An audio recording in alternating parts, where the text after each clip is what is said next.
Hey there. Tonight we're stepping quietly into a grand Edwardian house, but not through the front door.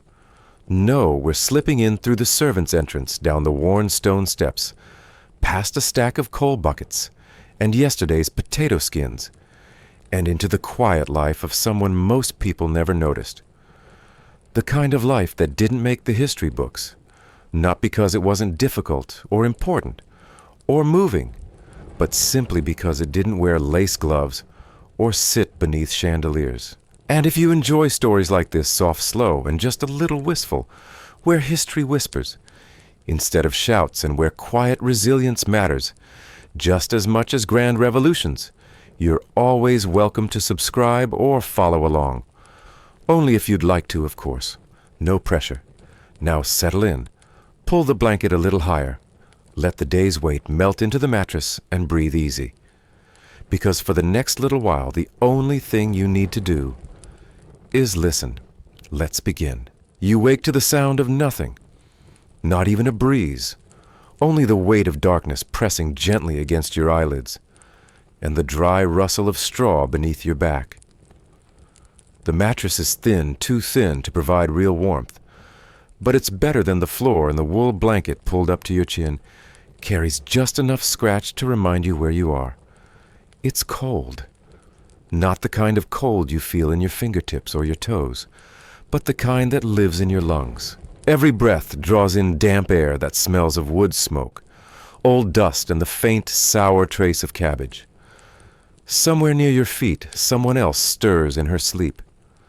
Then quiet again. You remember half-formed that you're not alone up here. There are 3 other girls in this attic space 4 if you count the old doll with the cracked porcelain face that someone tucked onto the windowsill last spring. You'd hoped it would be brighter by now. But this isn't like your old neighborhood where light crept in under the door or flickered from street lamps. There are no glowing signs here, no candle left burning for comfort, just slate rooftops and a narrow chimney stack. And beyond them, nothing but sky. The sky, you guess, must still be dark, because up here in the servants' attic of a country estate day only begins when someone downstairs says so. You're 17. Or at least, that's what you said when the housekeeper asked. You might be a few months shy, but she didn't seem too bothered. Strong enough to lift coal was the only question that really mattered. Your mother had nodded before you could speak, and the matter was settled. The truth is, you've never done service before. Not like this. You've helped scrub a neighbor's floor or mended hems for a few pence. But this house with its endless hallways, polished railings, and silent clocks is different. The rules here aren't written, but they cling to the air like coal dust.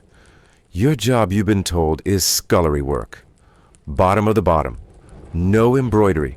No delivering letters. Just pots, pans, ashes, buckets. That's all. And a bed in the attic if you don't complain. As you shift your weight and ease yourself upright, the straw mattress crinkles beneath you, letting out a faint sigh. It sounds loud in the silence. You move carefully, tugging your wool stockings higher, and feeling for your apron, which you folded at the foot of the bed the night before. There's no lantern, no candle. But you know your way by now. 3 steps to the wall, 1 down to the shoe crate, another, to the narrow door that leads to the stairs. The stairs groan under your weight. Just a whisper of sound, but enough to make your shoulders tense. You descend slowly, hand on the cold iron railing, 1 foot, placed precisely in front of the other. Below you, the hallway stretches into shadows. A single gas lamp flickers faintly by the kitchen. The scullery is still asleep. That won't last long. You know from yesterday's whispers that cook expects the stove lit before she arrives, and she arrives early. The coal is damp, the chimney always reluctant, and it takes time to coax a fire that won't choke the whole kitchen in soot. You step into the scullery blinking as the smell of wet stone and dishwater curls around your nose.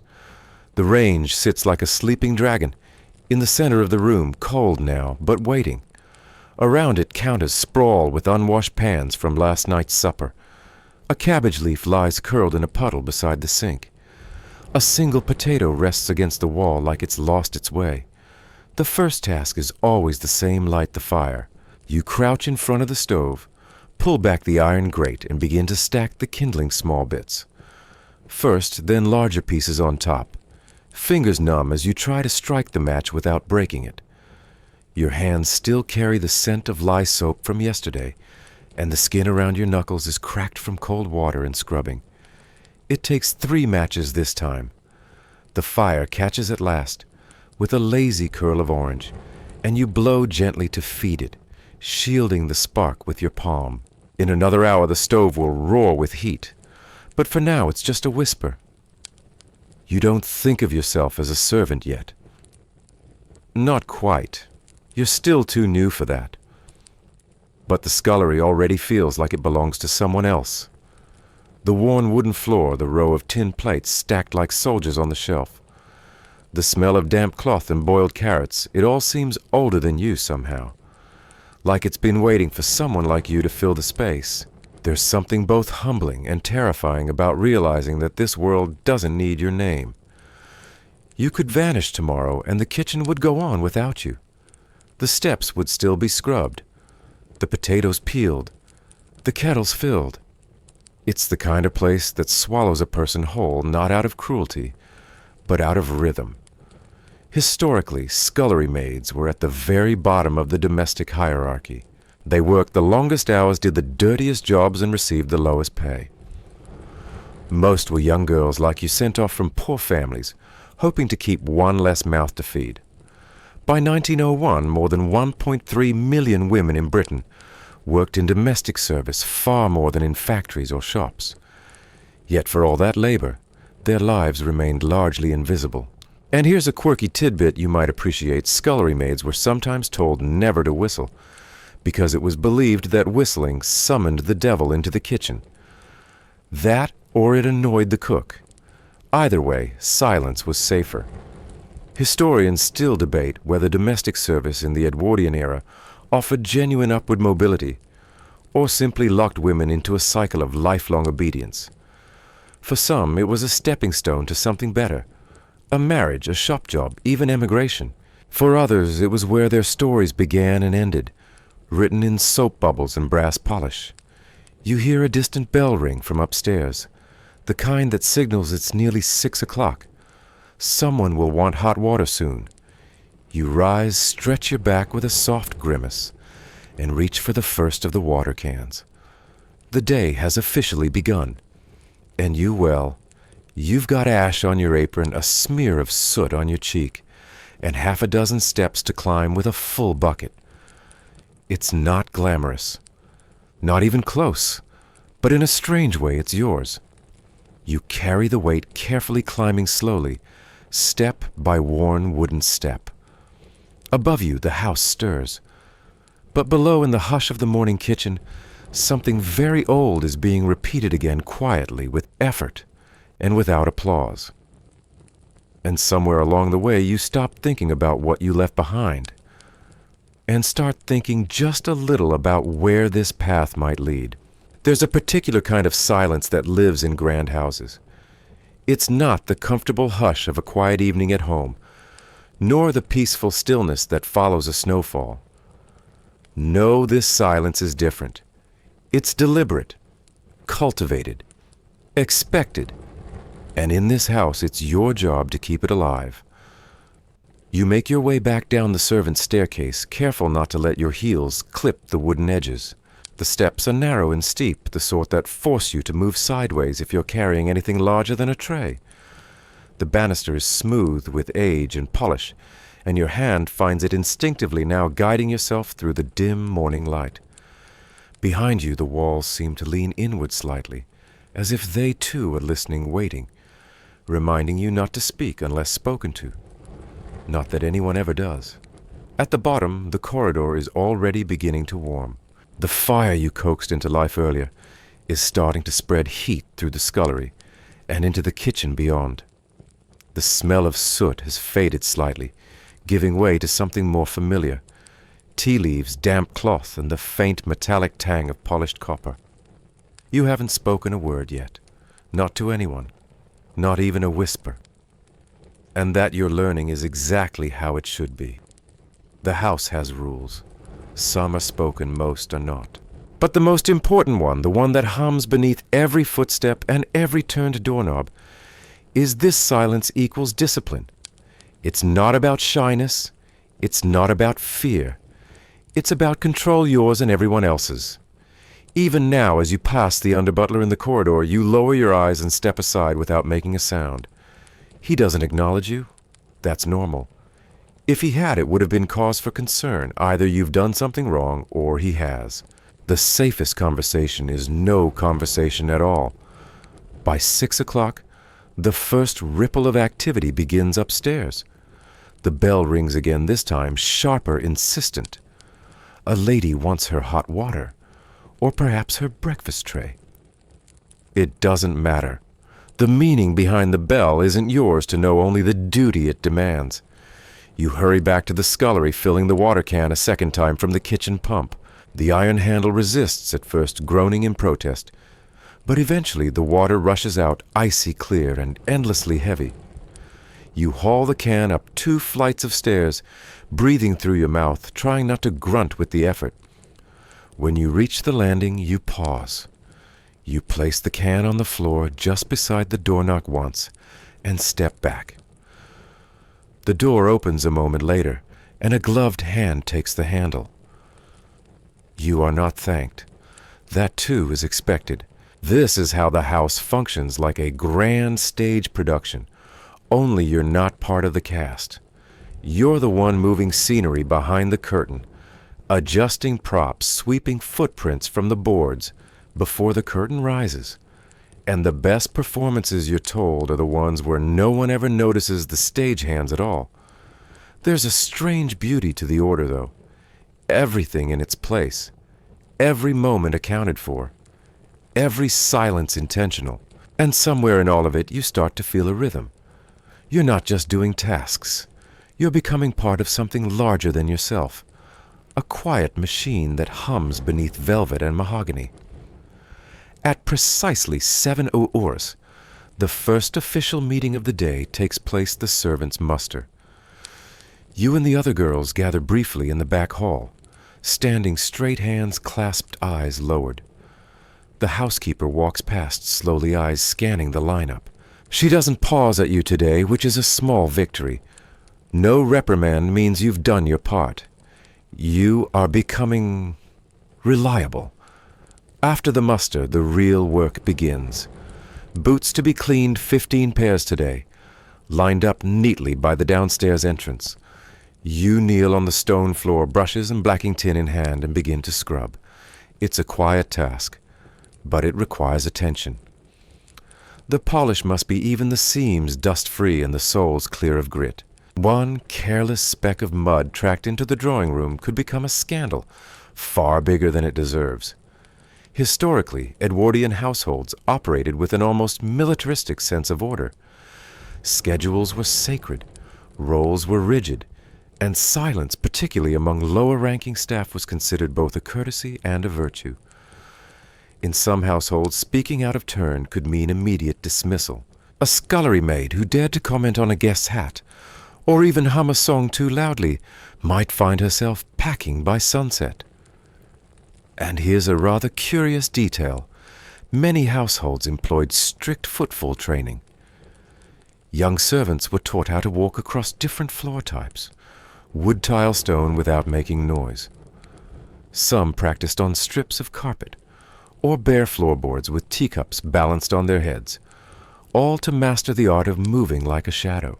Historians still argue whether this insistence on silence created a sense of discipline and dignity, or simply robbed an entire class of people of their voices. It's difficult to say. For some, the quiet was comforting, a kind of personal sanctuary. For others, it was stifling, erasing individuality one silent step at a time. By late morning, your hands are raw. You've scoured floors, polished door handles, and boiled water 3 more times. You've not said a word to anyone, and no one has said a word to you, but you've begun to understand the rhythm of the house, the way it breathes in activity and exhales in stillness. You pass the under-parlor maid in the back corridor and share a glance, brief, neutral, barely a nod. And yet it's more than you shared yesterday. A small acknowledgement that you are both here, both enduring, both keeping pace with the silence. Down in the laundry, the heat rises in waves. You help carry damp linen from the pressing room, your arms aching as you wrestle bedsheets through narrow doorways.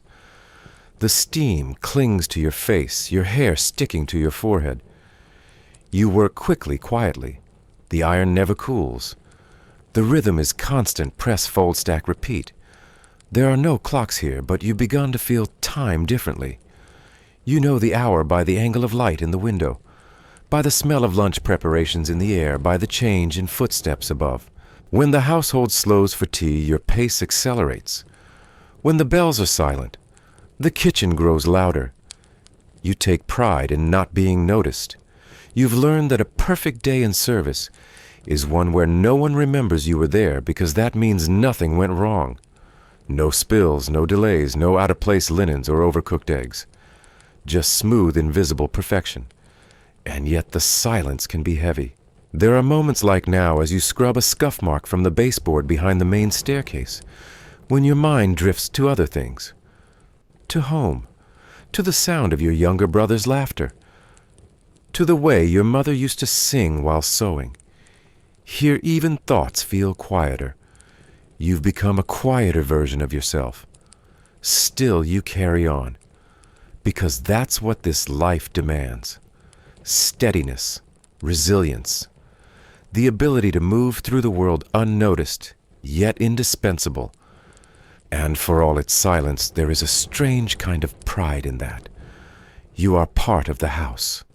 The warmth in the hearth, the shine on the brass, the crispness of every folded napkin, it all carries your fingerprint, even if no one sees it.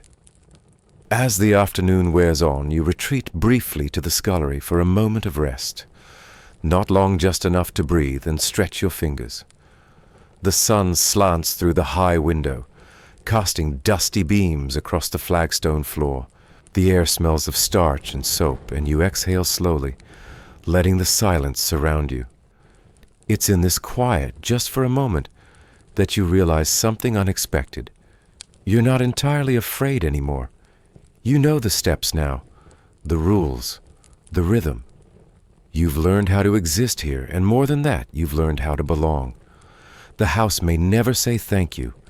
It may never speak your name, but in the hum of its routines, in the warmth of a stove you lit, or the sheen of boots you polished, you've found a kind of peace. Tomorrow will bring more silence, more stairs, more water buckets. But for now, as the shadows stretch across the scullery wall, you let yourself feel something almost like calm. And maybe that's enough. You know by now that hunger isn't always about the stomach. Sometimes it's about exhaustion, or loneliness, or just the quiet realization that your body hasn't sat still in 6 hours, and might not again until dusk. But right now it's mostly about food, because the smell of bacon has begun to drift from the kitchen. And even in your tired state, that smell cuts through the fog like a spark. You've already been working for hours, scrubbing, hauling, polishing, without a single mouthful. Breakfast for the family is being assembled upstairs on a long tray with tiny silver dishes, each polished to a mirror sheen. You don't touch it. You don't even get to see it for long. You just watch it pass, carried by hands with better gloves than yours up to rooms where no dust is allowed to settle. Down here, your own breakfast is still an hour away, maybe more. But that's not unusual. It's part of the design. In an Edwardian household, the servants always eat after the family has been served and cleared. And by cleared, they mean not a crumb in sight, not a spoon out of place, not a napkin left improperly folded. And your job this morning is to help make sure that happens. You move to the large wash basin at the back of the scullery, already filled with last night's greasy pans. The water is lukewarm now, the kind that makes your fingers wrinkle without ever feeling clean. You roll up your sleeves, dip your hands in, and begin to work, scrubbing each dish until the metal shines, then setting it aside to dry. You're not alone in the scullery this time. The kitchen maid is slicing bread by the range, her hands moving with the kind of practiced ease that only comes from repetition. She doesn't look up. She doesn't need to. Like you, she's learned that talking isn't encouraged unless necessary. And today it isn't necessary. The floor beneath your boots is slick from earlier spills. You take care to plant your feet firmly. A slip now, especially with a dish in hand, could mean not just broken crockery, but broken reputation. One accident and your name might go straight to the housekeeper's ledger. Too many accidents and you're on a train home before the week's out. Historically, kitchens in Edwardian manners operated like military outposts. The cook was the general. Everyone else, from kitchen maids to scullery girls, followed rank. Orders were expected to be followed immediately and without question. Timing was everything. Boiled eggs needed to be served precisely 4 minutes after being lifted from the pot. Toast could not be too dark. Porridge had to be hot but never bubbling. And it wasn't just about taste. The appearance mattered just as much. A crooked egg cup or mismatched spoon could be considered a slight against the family's image. In houses where elegance was a form of status warfare, the smallest mistake downstairs could ripple upward like an insult. Here's something you probably didn't expect in many grand houses. The breakfast bell for servants came after they had prepared and served the family, cleaned the dishes, and reset the scullery for the next task. Meaning that most days someone like you might not eat until well past 10, even after starting work before dawn. And yet, no one complains. Not out loud. Complaining is for people with choices. You finish the last pan and empty the basin your arms sore from scrubbing. You wipe your hands on your apron and take a breath, not to relax, but to prepare. Because next comes the ash buckets, and those unlike dishes bite back. You hold them carefully, one in each hand, balanced to avoid spilling, and begin the climb to the upstairs grates. There are 8 fireplaces on this floor, each needing its ash cleared and the hearth swept. You work fast, but not carelessly. The soot clings to your sleeves, the scent crawling up your nose. You try not to sneeze.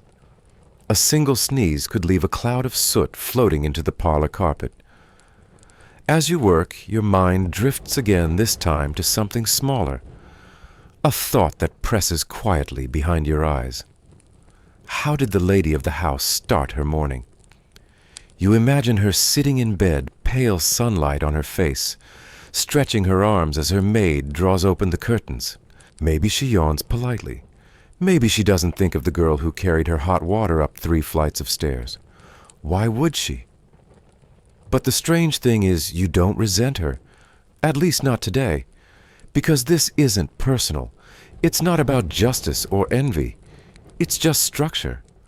A house like this runs on layers above stairs below stairs, and you've simply entered on a lower floor.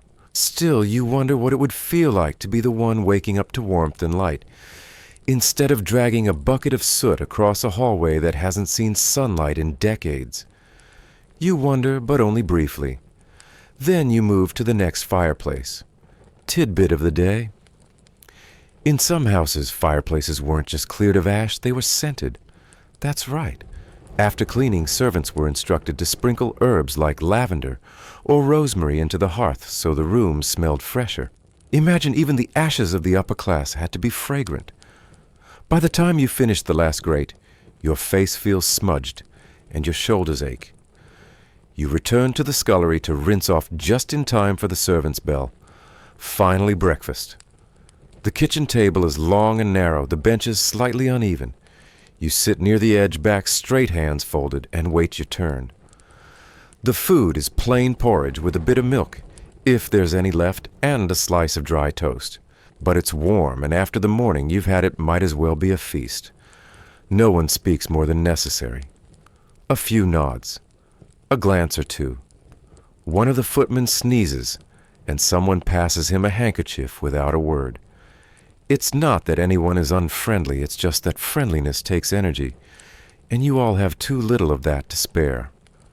Halfway through your toast, the cook calls out an instruction from the far end of the kitchen. Something about preparation for luncheon. The message spreads down the table like a ripple quiet, immediate, unquestioned. You finish your meal in 3 more bites and stand. Dishes are cleared, napkins folded. Within minutes, the table is empty again. The house doesn't stop, not even for breakfast. As you wash your own bowl and set it aside, you feel something odd, something like accomplishment. The kind of pride that doesn't come with praise, but with knowing you've done what needed doing. The kind of pride that lives in your spine, your hands, your quiet ability to endure.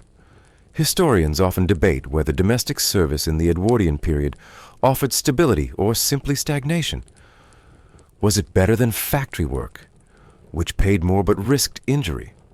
Was it more secure than shopkeeping, which was fragile and seasonal? The answers depend on the servant, on the house, on the story. But one thing is certain, service shaped people. It trained them to read a room with a glance, to carry things without dropping them, to know their place, and sometimes to question it silently when no one else could hear. And you, whether you meant to or not, are beginning to change. You wake more quickly now. You move with more precision. You listen more than you speak, though to be fair, you barely speak at all. You're adapting, and tomorrow you'll do it again. Because this is your role now, not in a drama, not in a novel, but in something quieter, something real, something that begins before sunrise and ends only when the last spoon is polished, the last light is extinguished, and the last floor is swept in silence. And though you may not be remembered by name, every glint on the silver, every puff of coal smoke curling from the chimney, that's you. Still there, still unseen, but never unimportant. You've started to recognize the tempo of footsteps, the way the butler's heels strike a sharp rhythm on the upper corridor just before luncheon, the softer, slippered steps of the housekeeper, and then, unmistakably, the swish of silk light, smooth, punctuated by an occasional pause. That means she stopped to examine a vase or adjust a ribbon. That last one belongs to the eldest daughter of the household. And when you hear it, you know to make yourself smaller. You're carrying a fresh jug of water through the back passage when it happens. The corridor ahead bends gently toward the gallery, where the carpet grows plusher, and your presence grows more perilous. This part of the house doesn't belong to you. You're only here because the valet is busy with something else. And Mrs. Wilson said it would be good experience for you to help with upstairs tasks. That, of course, meant don't drop anything, don't be seen. And for heaven's sake, don't speak. You round the corner and there she is, the eldest daughter, pale silk dressing gown hair in perfect curls, a scent of lavender and talc rising around her like a veil. You freeze instinctively, knees locked, jug held close to your chest. Not that she notices. Her gaze is directed slightly above your head, as if you are no more substantial than the wallpaper. She glides past. You remain pressed to the wall as instructed. When the moment passes, you exhale carefully and continue walking. This, you've learned, is invisibility by design. Phew, in the Edwardian household, the roles were not merely occupational, they were architectural. Entire corridors, staircases, and entrances were built to keep servants out of view. There were back stairs for you, front stairs for them. There were bells and signals and spatial choreography, designed to ensure the illusion of effortless elegance. Invisibility wasn't an accident. It was an achievement. And there was a strange sort of hierarchy to that invisibility. For example, a footman might wear fine livery and be seen serving at dinner, while a scullery maid like you stayed hidden with grease up her sleeves. The higher up you rose in visibility, the more polished you were expected to be, but also the closer you moved toward the spotlight, and therefore the more you risked misstep. But today you are still safely in the shadows. After delivering the jug, you return to the scullery. Your hands are red from the soap, and your apron carries new smudges from the fireplace earlier. The scullery is hot again, steam rising from a pot of turnips, damp towels hanging near the hearth to dry.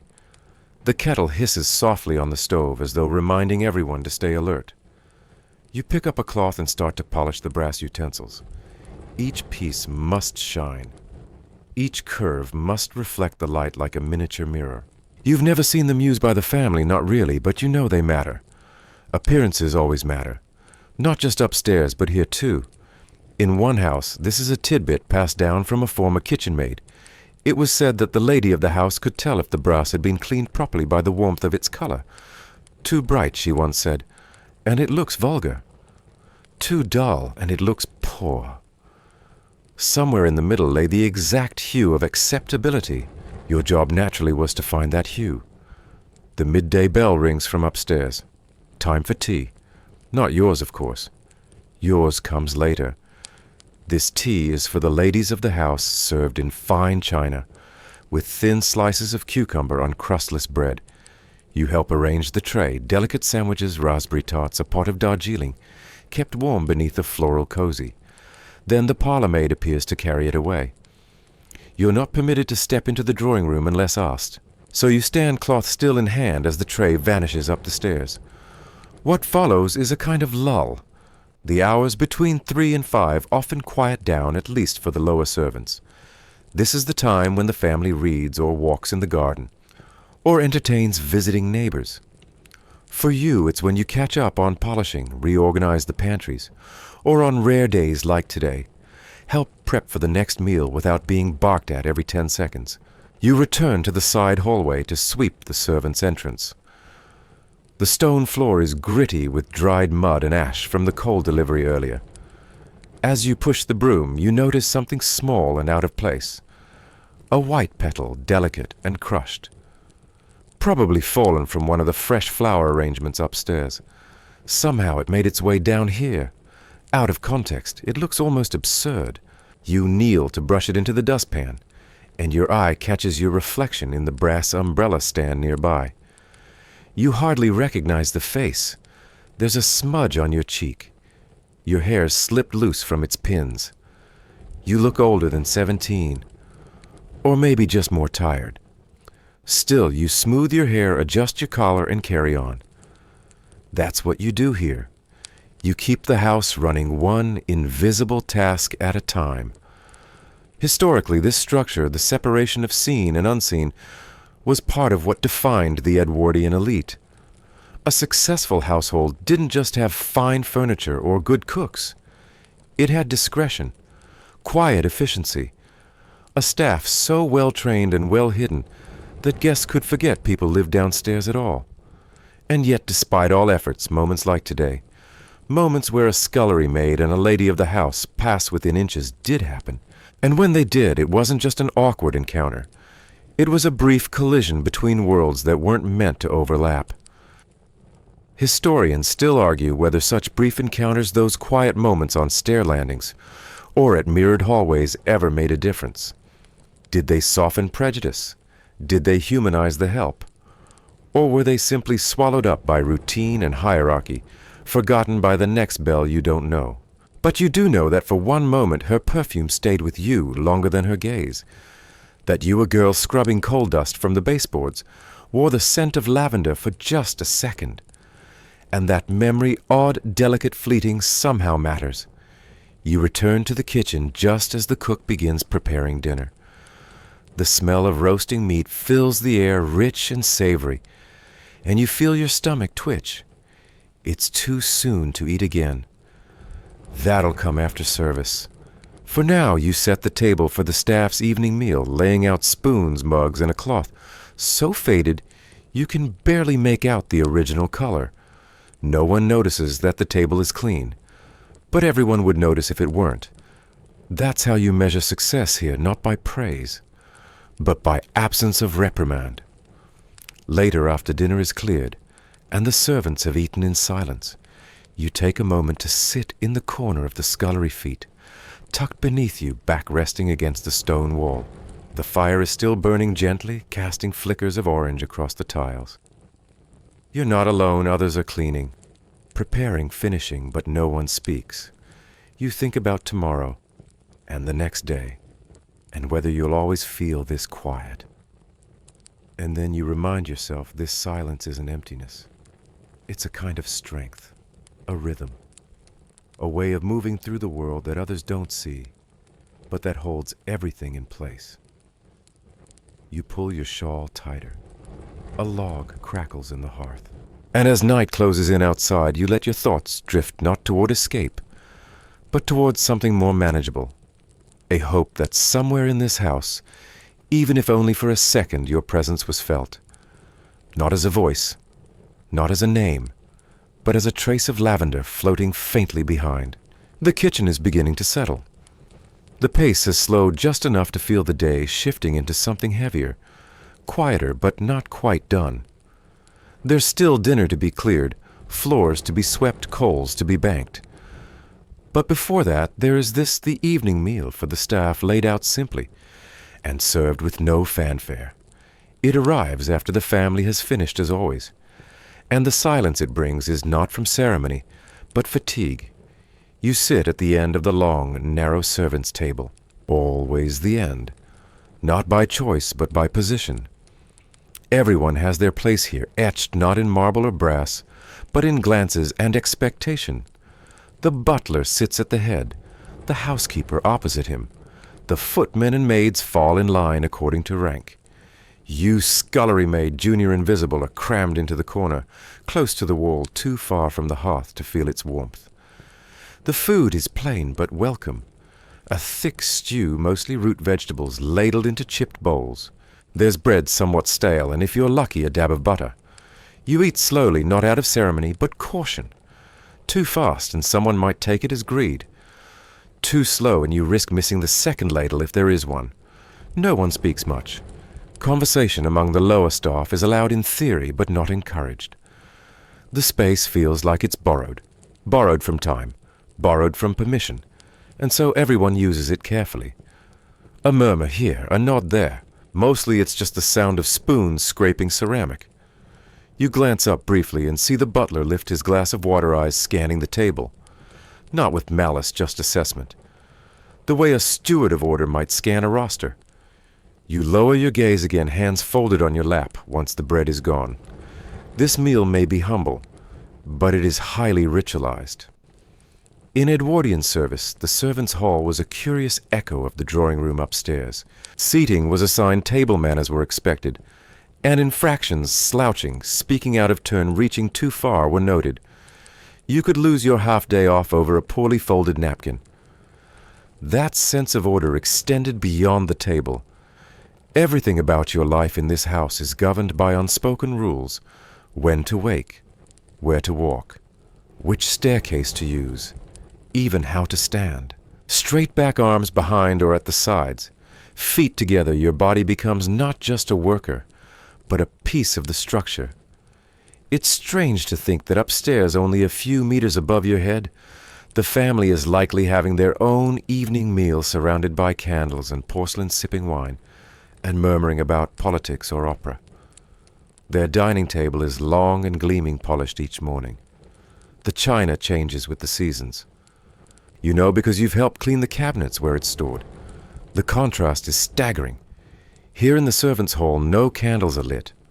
The lighting is functional, flat, a bit yellow. The chairs don't match perfectly. The floor is stone and always just a bit damp near the scullery doorway. But even here there's ceremony. Even here there's performance. And still you perform. A curious historical note in some Edwardian households' mealtime for servants included a formal grace said by the butler, more habit than holiness. Some even had handbells rung for the beginning and end of meals. It was about rhythm, not reverence, a shared breath before resuming the day. You finish your stew and stack your bowl neatly. No one thanks anyone. You simply rise, nod faintly, and begin the next task, resetting. Tables wiped, crockery washed, floors swept. The meal doesn't end, it folds into preparation for the next. This is the part of the evening where you start to feel the ache. Your shoulders pull tight, your hands sting from repeated washing, and the back of your neck has collected a fine layer of grime. You press a damp cloth to your cheeks, not to clean them, so much as to cool them. The scullery has grown hot again. The fires never really stop. You kneel to scrub the kitchen floor. It must be spotless before the cook retires. There's a rhythm to the work now. Scrub, rinse, wring, repeat. The stone under your knees is unforgiving. The handle of the brush rubs against the calluses already forming on your palms. You keep your head down, eyes focused on the bubbles, as they form and burst against the grout. You found that this is the easiest way to pass the time, by counting the moments inside the task, rather than counting the hours themselves. It's during this silence that you hear it again.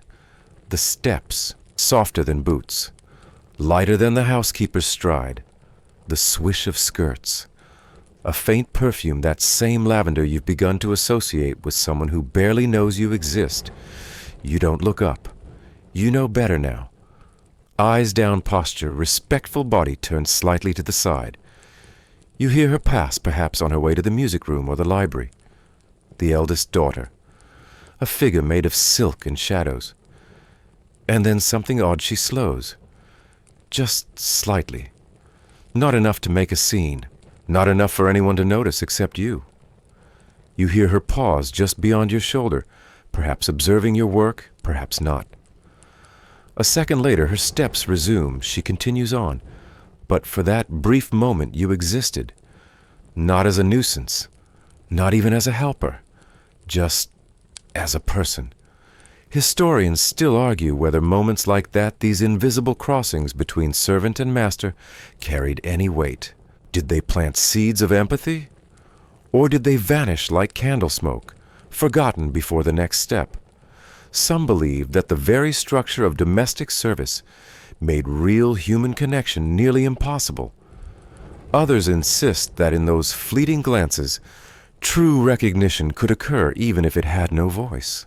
Tidbit for today, it's said that some aristocratic children grew closer to their nannies or personal maids than their own parents. So much so that in some households, the lady of the house became jealous of the bond.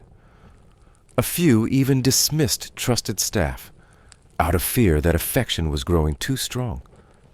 You think about that now as you finish scrubbing the floor, as you squeeze the dirty water back into the bucket and rise your knees stiff from the cold stone. It's not affection you want exactly. It's something smaller. Recognition, maybe. A glance. A name spoken aloud. Something to make you feel less like background. But those things aren't given. They're earned, if at all. And tonight there's still more to earn. You help finish the final rounds, checking that the back doors are latched, that the pantry is locked, that the lower lamps are turned low. You hang your apron behind the scullery door, the fabric stiff with the residue of work. You walk slowly up the stairs to the attic, each step heavier than the last. The hallway is dark. One of the other girls is already asleep, curled beneath her blanket. You move carefully not to wake her, and ease onto your mattress, the straw rustling beneath your weight. It's late now, past 10, and as you lay back, arms folded beneath your head, you feel the ache of the day settle into your bones. But alongside it, something else, something quieter, a strange kind of steadiness. You did everything asked of you. No mistakes, no scolding, a nod from the undercook, a glance from the daughter, a floor that gleamed when the lamp passed over it. You are still tired, still sore, still silent. But somehow in all of that you begin to feel, not proud exactly, but grounded, held in place. Because today, even in your corner seat, even in your silence, you were part of the machinery that kept this grand house alive. And that, at least for now, is enough. The mirror is oval, framed in tarnished brass and slightly warped near the edges. It hangs beside the linen cupboard, just across from the stairs that lead toward the upper rooms. You're not supposed to look in it.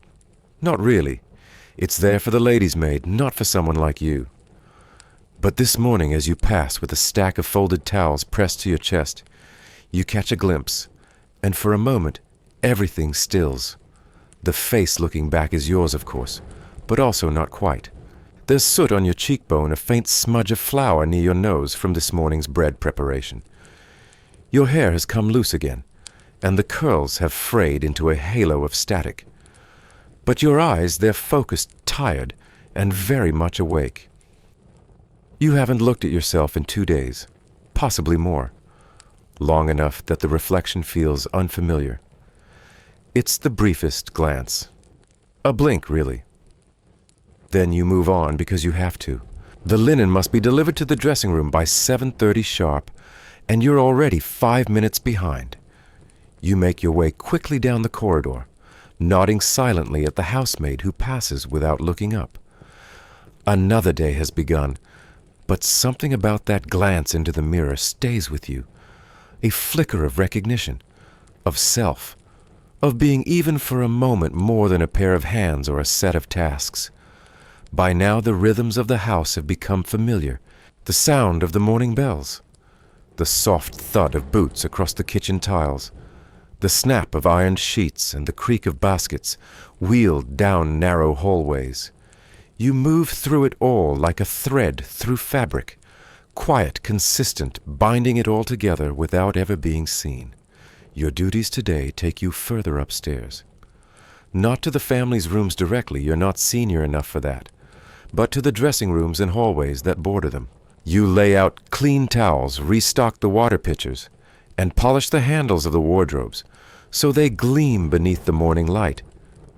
It's not difficult work, but it requires precision. The towels must fold a certain way. The handles must be touched with cloth, only never bare hands. You're crouched over the edge of a wash basin, inspecting the rim for water spots when you hear the soft shuffle of slippers behind you. The air changes. It always does subtly when someone from upstairs enters a room. You stand quickly, retreating one step to the side, eyes lowered. It's her again, the eldest daughter.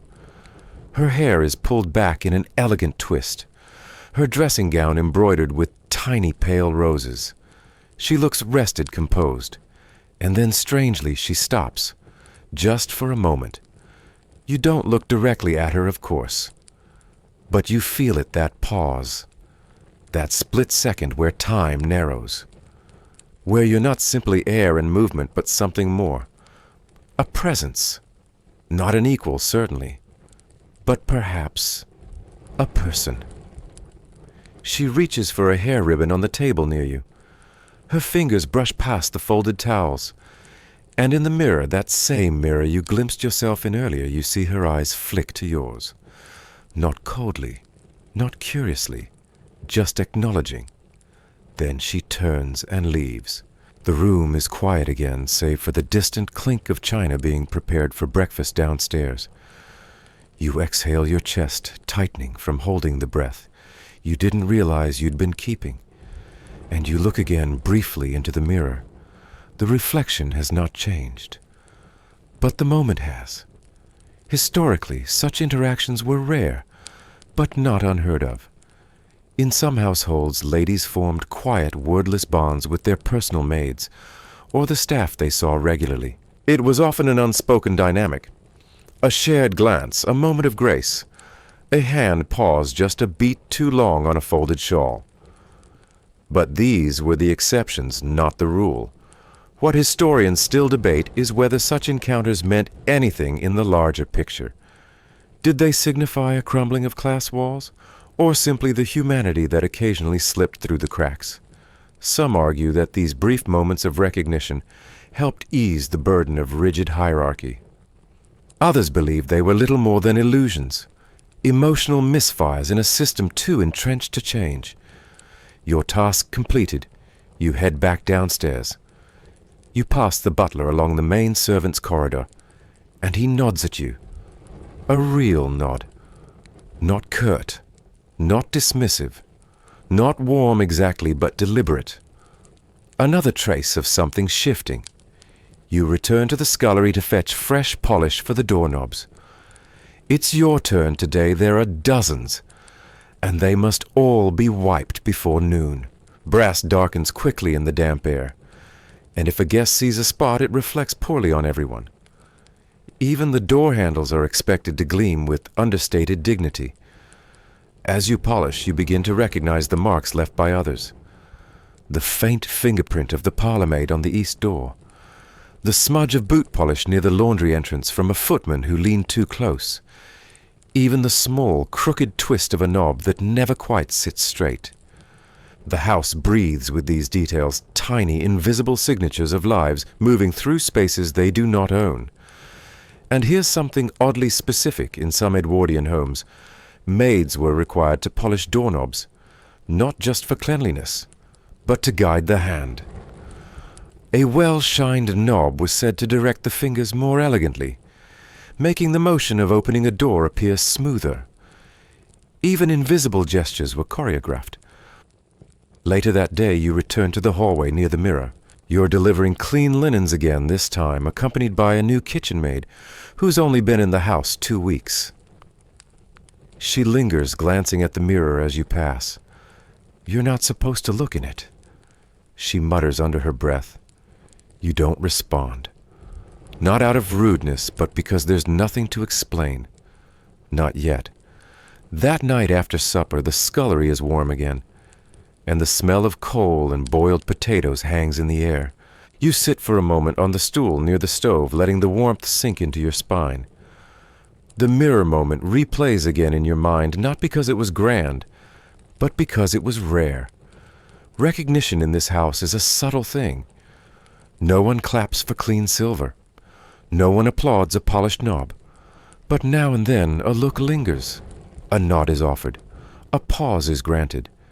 These things don't buy freedom or even favor, but they remind you that you are not entirely erased. You find your way back to the attic. At the end of the day, your body sore, your eyes heavy. The other girls are already drifting into sleep, breath slow and even beneath their woolen blankets. You settle into your own straw mattress, tucking your arms beneath the itchy fabric.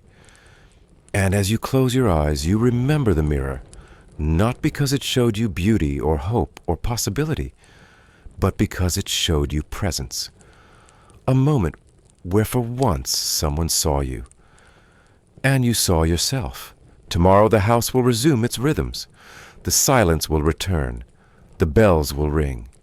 But tonight, in the quiet of this attic room, you hold on to the memory of your reflection, not as proof, but as a reminder. You are still here. You are still real, even if no one says your name.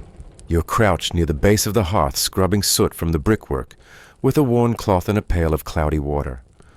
The house is quieter now, not silent, but no longer humming with bells and footsteps and the clatter of silver. Mid-afternoon has drifted into that strange hush where everything seems to hold its breath.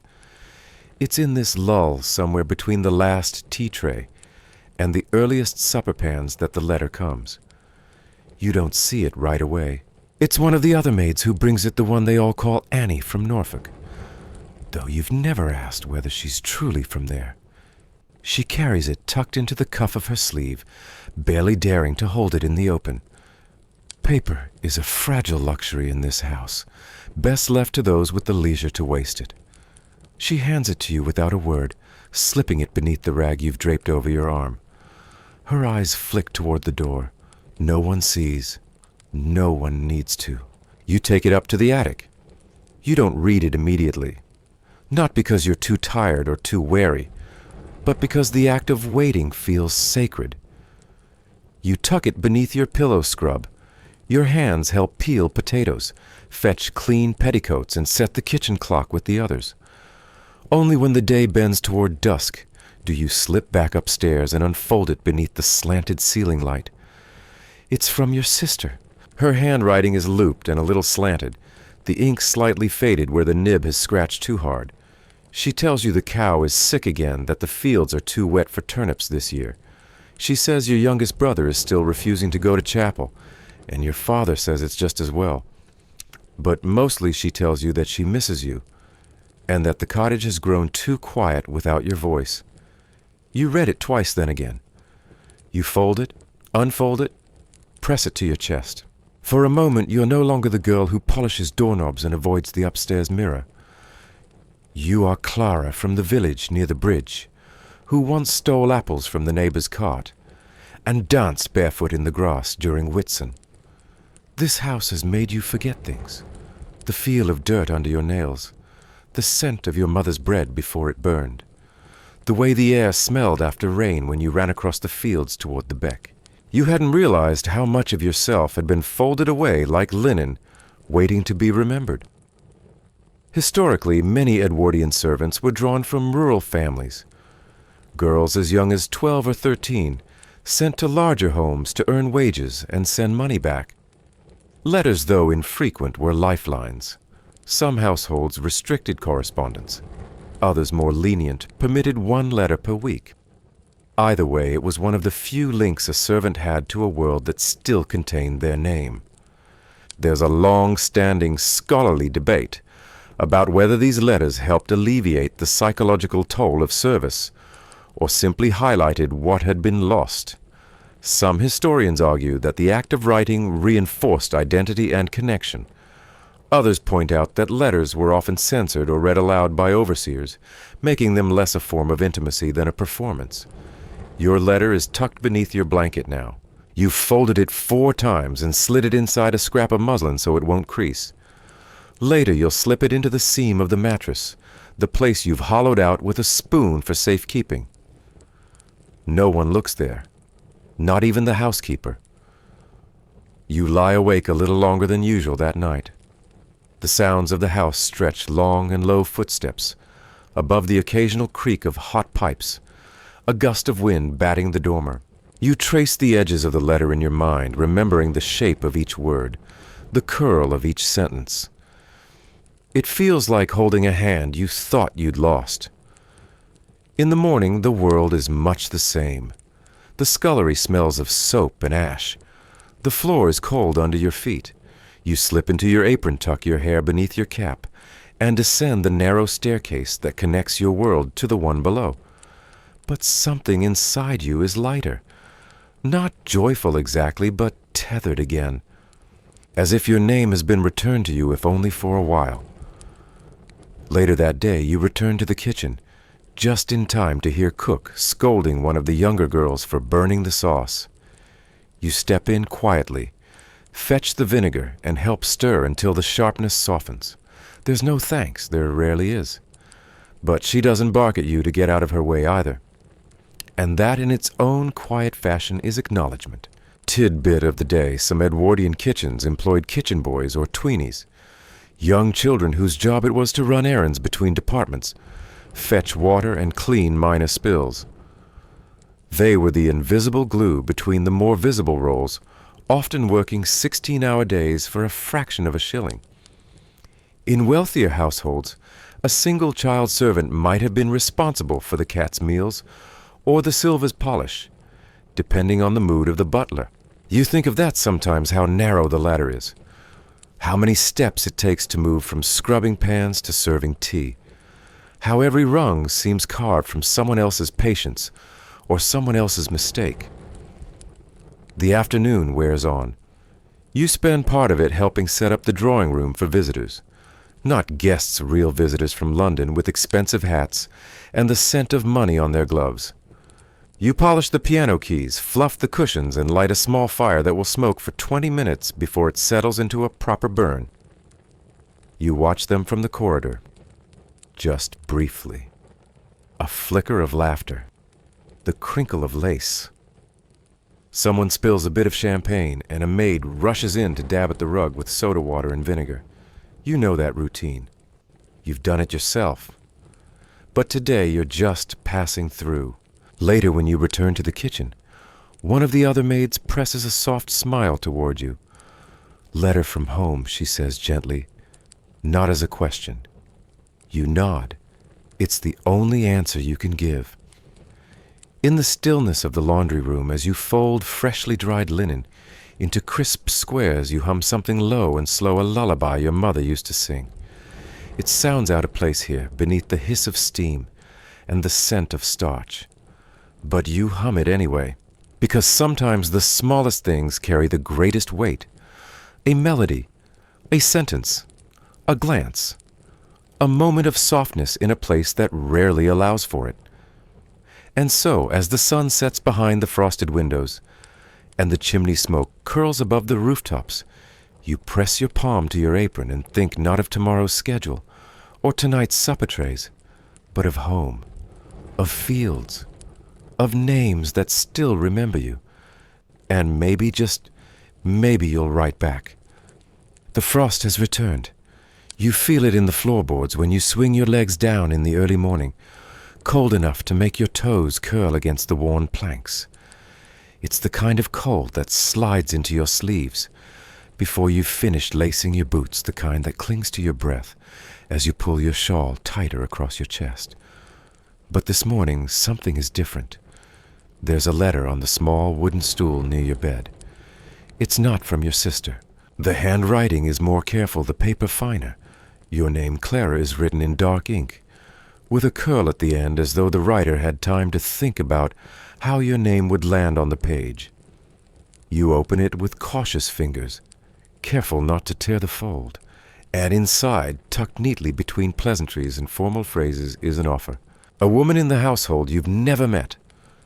Lady Wexley's cousin, recently returned from India, is seeking a young woman of experience to serve as an assistant in her city townhouse. She requires someone modest, tidy, and according to the letter recommended for her diligence and quiet reliability. She has seen you once, it says, likely during a dinner service or as you passed her chamber door with towels balanced high. And she remembered. You don't quite believe it at first. The letter feels weightless and heavy at the same time. A new place, a new role, in London no less. And yet the idea stirs something deep within your chest, something that has been quiet for too long. The house stirs around you. The bell rings. Cook shouts from the lower floor that breakfast isn't going to prepare itself. The butler grumbles about the missing morning papers, and yet you move differently, not slower or faster, but lighter, as if the air has shifted just slightly in your favor. The day proceeds like all the others. Brass is polished, coals are fetched, porcelain is handled with gloves and chamber pots with care. But inside you carry the knowledge of something else. A door cracked open. A name, your name, spoken with intention. It's not a guarantee. Nothing ever is in service. Offers can fall through. Cousins can change their minds. Positions can be filled before you even arrive. But the fact that it was offered at all, that means something. One of the older maids notices. She doesn't say it, but you catch the flicker of curiosity in her glance as you pass in the corridor. There's something about your steps, about the way you fold the towels just once then twice with a kind of grace that says, I may not always be here. Historically, it wasn't unheard of for skilled servants to be poached by visiting family or acquaintances. The Edwardian servant class was surprisingly fluid in that regard. Maids could rise, shift households, even become governesses or housekeepers with a bit of luck and timing. Of course, the risk was always present. A move could be a promotion, or it could land you jobless in an unfamiliar city. Still, many took the leap. Historians still argue whether such stories reflect real mobility or rare exceptions. Were they hopeful signs that even a rigid class system could bend slightly, or were they romantic anomalies? Individual triumphs that did little to change the larger machine. You think of these questions while polishing the windows of the front parlor, watching guests arrive through panes of glass so clean they seem invisible. You don't yet know whether you'll go. But you know now that you could. Later that evening, after the final teacups have been cleared and the fires damped, you find yourself sitting on the back steps, hands wrapped around a chipped mug of weak tea. The moon is high, the cold is biting, but it's quiet here. And peace, however brief, feels like wealth. One of the kitchen boys passes and offers you a heel of warm bread. You thank him with a nod, tearing it gently in your hands. Upstairs, laughter drifts from the drawing room. You let it pass, unbothered. Tonight, your thoughts are elsewhere. You think of the other lives you've touched here, small perhaps, but real. The time you helped the scullery maid hide a broken dish. The way the footman always saves you the last scoop of pudding. Even Cook, who once said you chopped carrots better than anyone else she'd ever hired. These are not grand legacies, but they are yours. Tidbit. In some Edwardian households, it was customary for a long-serving maid to be gifted a token upon departure, a brooch, a shawl, or a worn Bible. These weren't always expensive, but they were chosen carefully, meant to symbolize appreciation and endurance. Some maids kept these tokens for decades, passing them down as quiet heirlooms. You don't yet know what you'll take from this place. Perhaps nothing you can hold, but certainly something you can carry. And as you climb the attic stairs one last time before sleep, the letter still tucked safely beneath your shift, you allow yourself a small, steady hope that beyond these walls, beyond the chimney smoke and the quiet clink of morning routines, there is a world that may one day call you by your full name and remember it. You slip into bed beneath the thin wool blanket, listening to the wind rustling faintly against the attic window. The others are already breathing slow and deep beside you. Tomorrow you will rise before the sun once again, but maybe, just maybe, it will be your last week in this house, or perhaps just the beginning of a new kind of belonging. And somewhere in London, a door may already be opening. It is no longer England, and the air smells of sandalwood and lacquer. You are still you, but the floor beneath your feet has changed. The walls rise taller, and the silence is even more exacting. You are in the Forbidden City now, or rather somewhere deep within one of the imperial households of Qing Dynasty China, where corridors stretch like quiet rivers, and every footfall is expected to vanish before it touches the floor. You are not Clara anymore, but you are someone else, just as young, just as uncertain. A servant girl entering a palace world ruled by rules you've barely begun to understand. Your name is simple, barely spoken. And though your legs are strong from the fields you used to walk, they feel clumsy here, too loud, too untrained. Your steps echo where they shouldn't. You breathe when you should be invisible. Your feet, you're told, are too big, not because they're large, but because they're unbound. In the Qing court, foot binding was still practiced among certain classes, though imperial servants, especially young girls recruited into palace service, were often exempt. You, however, come from a border province, and your feet are neither bound nor refined. They mark you as an outsider, even as you're wrapped in layered robes and instructed to move like drifting silk. It begins with silence. You are taught not to speak until spoken to, not to look directly at anyone above your station, not to sigh, yawn, or blink too obviously. When you walk, you are told to float. When you bow, it must be exact, no more, no less. A breath too long can earn you punishment. A glance too high, dismissal. The other girls, slightly older, already molded into palace shapes, teach you without kindness. One moves your hands into place when you serve tea. Another slaps your wrist when you reach for a brush without permission. Their eyes are distant, already dulled. It is not cruelty exactly. It's survival. You sleep on a mat in the corner of a dormitory shared by 20 others, each of you with your own job. Some tend to the silks in the storage rooms. Others clean jade hairpins or sweep the outer courts before sunrise. Your first task is to dust the wooden screens in the Empress Dowager's outer chamber. The lacquer glistens with age, and each carved flower must gleam. There's a ritual to everything here, to bathing, to dressing, to the placement of a slipper. You are told which hand to use when folding a garment, which direction to face when greeting a superior. You are told not to smile. Not ever, not unless your mistress smiles first. And even then, only the faintest trace. Your mouth must remain as still as a lotus bud before bloom. Historical fact.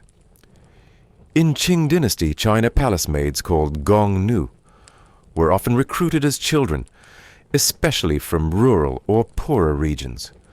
Girls as young as 9 or 10 were brought in for training that could last years. While some remained low-ranked servants, all their lives a small number, could rise through the ranks to become nuguan female officials, or even concubines. though these cases were rare and politically fraught. You, however, are still at the bottom. Your days are long. Each movement is memorized and repeated. You don't speak to the noble women, only their attendants. You never see the emperor, only his procession in the distance robes like autumn leaves, glittering shoes that never touch dust. Your reward for obedience is simple. You are not beaten. You are not dismissed. You are not returned to your village in disgrace, which you know would shame your family more than any poverty ever could. There is a saying here, in the palace even the birds fly silently. You understand now. Noise is danger. Attention is danger. You learn to erase yourself so well some days you feel your body slipping from memory. But sometimes in quiet corners, there are flickers of humanity. A soft bun handed to you by an older maid when she thinks no one sees. A folded note hidden in a sleeve warning you of a new rule before it's enforced. A whispered song hummed under breath while polishing a lacquer chest. These are not friendships, they're too cautious for that, but they are kindnesses. And here, kindness is currency. Tidbit. There is a tale passed between servants of a girl who served in the textile rooms, quick with a needle, gentle with thread, who caught the Empress Dowager's eye with a single embroidered phoenix. She was summoned, spoken to directly, and promoted within the year. Some say she rose to manage the inner wardrobe. Others whisper she never existed at all. But the story persists. Because in a world so tightly bound by silence, even the smallest thread of hope is worth clinging to. You wonder sometimes what you look like now. You haven't seen a mirror in weeks. You know your hands are stained with oil from polishing screens. That your back aches from kneeling. That your voice, once quick with questions, now answers only when asked. You have learned to disappear so well that even you forget your shape. And yet every morning you wake, you brush your hair exactly 13 times. You tie your sash with hands that no longer tremble. You bow when told. You clean until the lacquer shines. And though your name is rarely spoken aloud, it lives inside you still. Historians still debate the psychological effects of palace life on child servants. Some argue that the strict hierarchy and ritual discipline fostered discipline and social cohesion. Others point to the long-term trauma, the loss of identity, and the forced maturity placed upon children in such systems. What is clear is that these girls bore the weight of dynastic perfection on the smallest of shoulders, and that their voices were often left out of history's official scrolls. One day, while sweeping the outer garden paths, you find a fallen peony blossom. It's against the rules to pick anything from the palace grounds, but no one said anything about what's already fallen. You hide it inside your sleeve, carry it with you like a secret. That night you place it under your mat. It dries to dust within days, but its scent lingers. A reminder of color, of softness, of something that bloomed just for you. There are no letters here, no family visits, no reminders of the world before. But still in the rhythm of your work and the sound of wind across the stone tiles, you find a kind of stillness, a kind of shape to the days. You are not free. You may never be. But you are learning how to exist without vanishing. And in a palace where everyone is watching and no one sees you, begin to understand the difference between silence and stillness. In one you are erased. In the other you endure. And somewhere deep within the forbidden city, in a place history rarely lingers, a girl walks more quietly now, not because she was told to, but because she has chosen her own rhythm. She may still be invisible, but she is no longer lost. You step now through a different threshold, one gilded not in silence but in spectacle. The air smells of powdered wigs and waxed floors of roses, pressed between pages and perfumed thick as syrup. You are in the palace of Versailles, beneath the reign of Louis XIV, the Sun King himself. But you're not here to dance in the Hall of Mirrors, or sip chocolate with powdered courtiers. No, you've arrived as one of the hundreds of servants who keep this golden machine ticking. And your job, like so many others, is to be perfectly invisible, but constantly observed. Your name is of no concern here, your rank even less. You are a valet de pied or perhaps a chamber servant, depending on the day and the whims of the court. Your role simple: do not blink at the wrong moment. Do not yawn. Do not scratch, twitch, shuffle, or look bored, especially not while helping the king put on his stockings. Yes, that is one of your duties. You see, the daily life of Louis XIV was not a private affair. It was a public performance called the Lever, the royal rising attended by a rotating audience of noblemen advisors, family members, and yes, servants like you. Every part of the king's morning routine was ritualized. From the moment he opened his eyes to the last button on his embroidered waistcoat, there was a protocol. And if you fumbled while handing him a lace cravat, you might be replaced, or laughed at, or worse, ignored. Historical fact. The royal court at Versailles operated on an incredibly detailed and rigid hierarchy. Even the task of handing Louis XIV his shirt during the lever was tiered. Only the highest-ranked courtier present at the time had the right to assist. Lower-ranking nobles might simply hold a sleeve or stand back. Servants, meanwhile, orchestrated the whole ceremony silently from the shadows, ensuring every garment and object appeared on cue. You begin your day well before dawn. Versailles does not sleep in. The king may rise at 8:30, but you are already awake at 5:00, lighting fires, folding linens, fetching warmed water for shaving. You scurry through marble corridors, careful not to slip on waxed tiles or be caught dawdling under a tapestry. If a duchess sees you loiter, she might report you. If a duke trips over your broom, you may be dismissed without a word. And so you move like a breeze, present but untraceable. There are hundreds like you, scullery boys in velvet livery chambermaids arranging wigs, footmen carrying chamber pots in gloved hands. Some are only 10 years old. Others are grizzled veterans who know every creak of every parquet floor. Tidbit, Versailles had an astonishing 1,000+ rooms and required an army of over 3,000 servants to maintain its daily functions.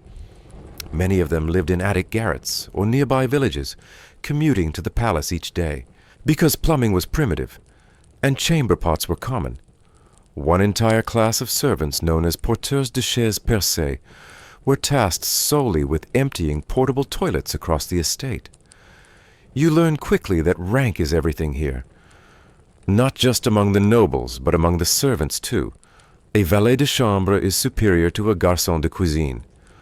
A femme de chambre outranks a laundress, and a personal servant to a duchess might look down on a footman serving the royal cousins. But it's not just about titles. It's about who sees you and how often. You've been told to keep your head bowed when noble women pass. But one day during the noonday promenade, the Marquise de Brinvilliers glances your way and does not look away. Her smile is faint, her expression unreadable. But later that afternoon you find yourself reassigned to her apartments. This is not unusual. Servants at Versailles often changed roles based on preference or politics. A well-placed word from a favored courtier could promote a chambermaid or condemn a footman. It wasn't merit that moved you upward. It was proximity to power. Historians still debate whether the Versailles system empowered or trapped its lower classes. Some argue that ambitious servants used the court's hypervisibility to improve their station, aligning themselves with powerful mistresses or maneuvering between households. Others note that the extreme surveillance combined with rigid etiquette and physical exhaustion meant most remained cogs in a glittering but unyielding machine. You notice it in yourself, too. At first you marveled at the chandeliers, the endless gardens, the way morning light spills across polished stone. But now you mostly notice scuff marks on heels, dust near draperies, the exact moment when a candle must be replaced to keep the glow just right.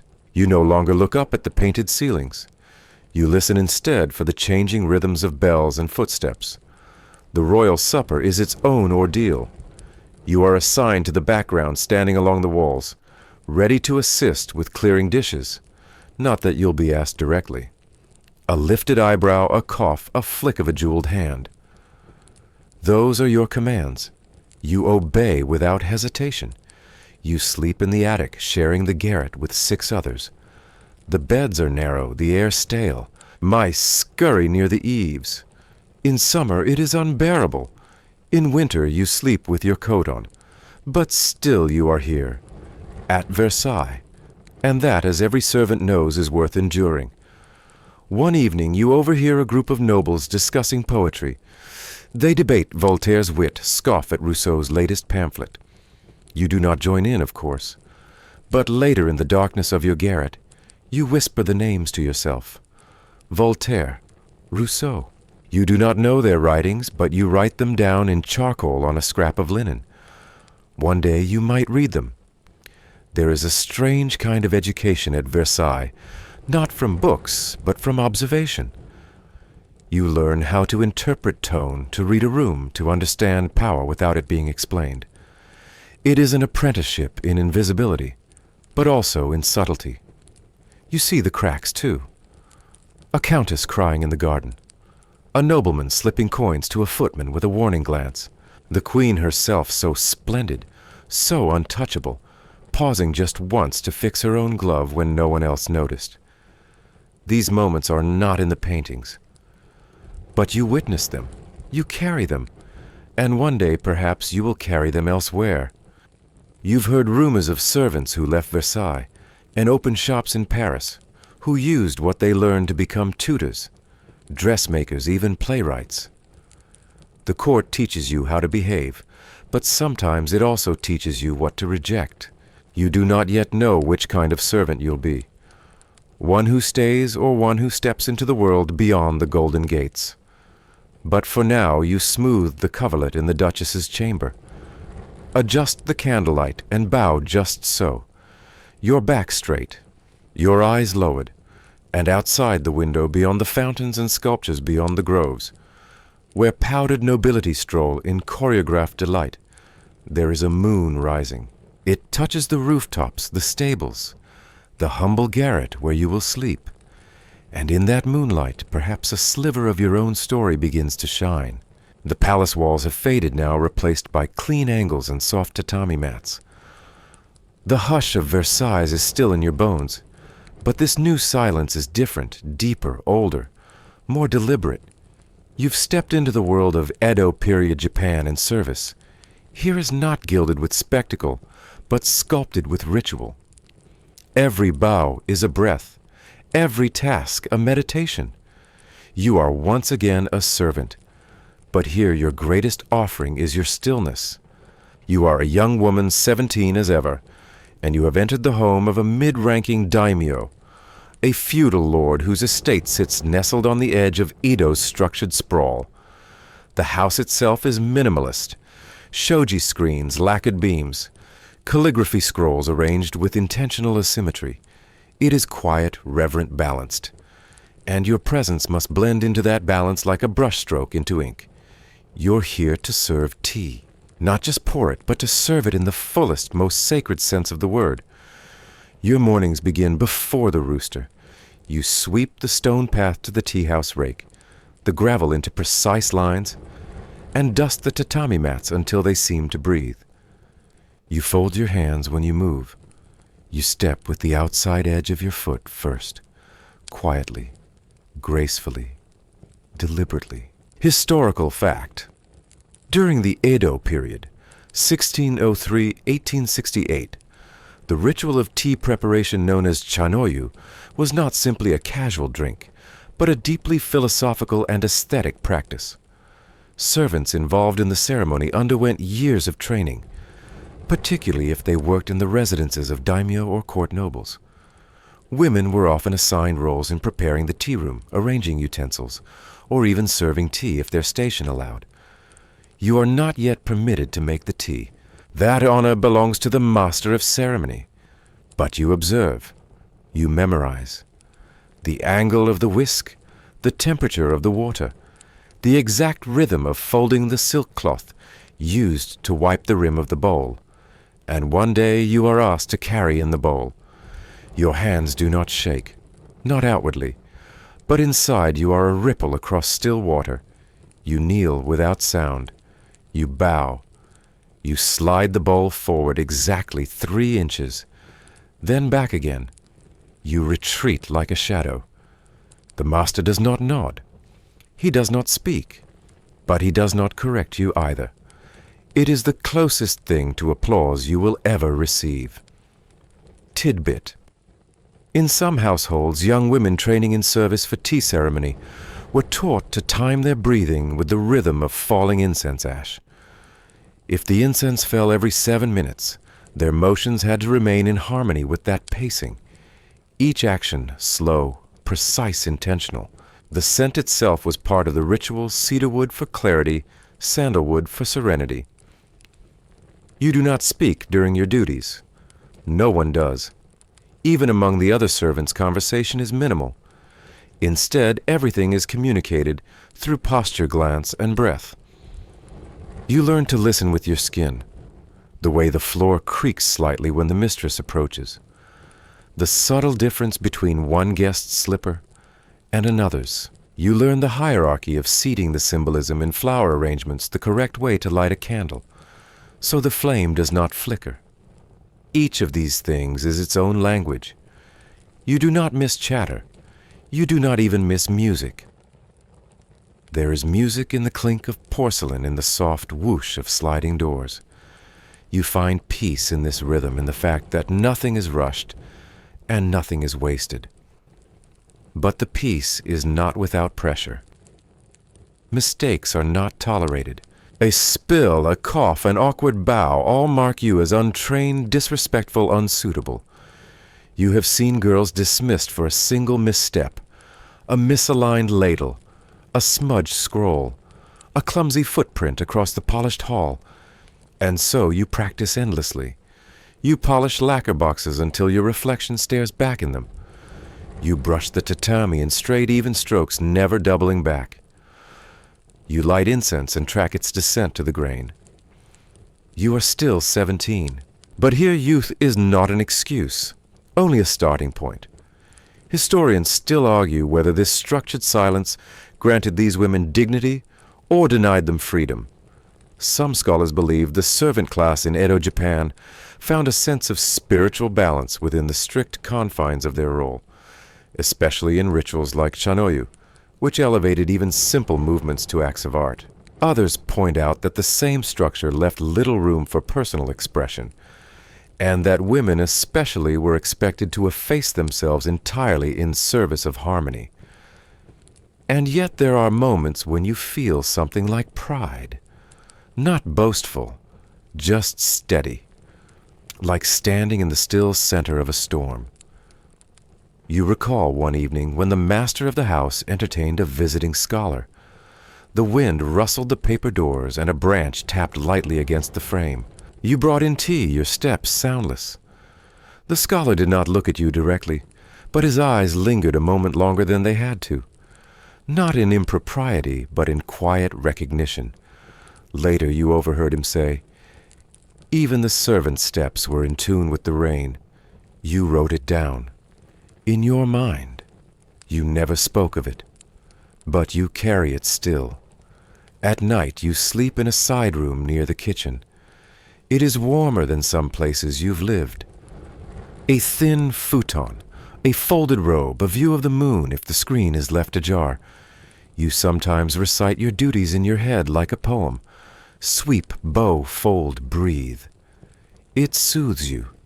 You think sometimes of lives beyond this one, of places with more laughter or fewer rules.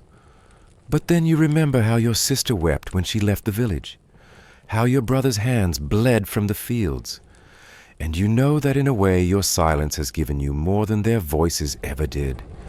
You are not noble, but you are part of something noble. You are not free, but you are in harmony. And when you carry the incense pot across the wooden threshold, its heat warming your hands through the clay, you understand something Clara might have felt too, even in that cold Edwardian kitchen. That dignity can live in the quiet corners. That service is not submission if it's chosen with care.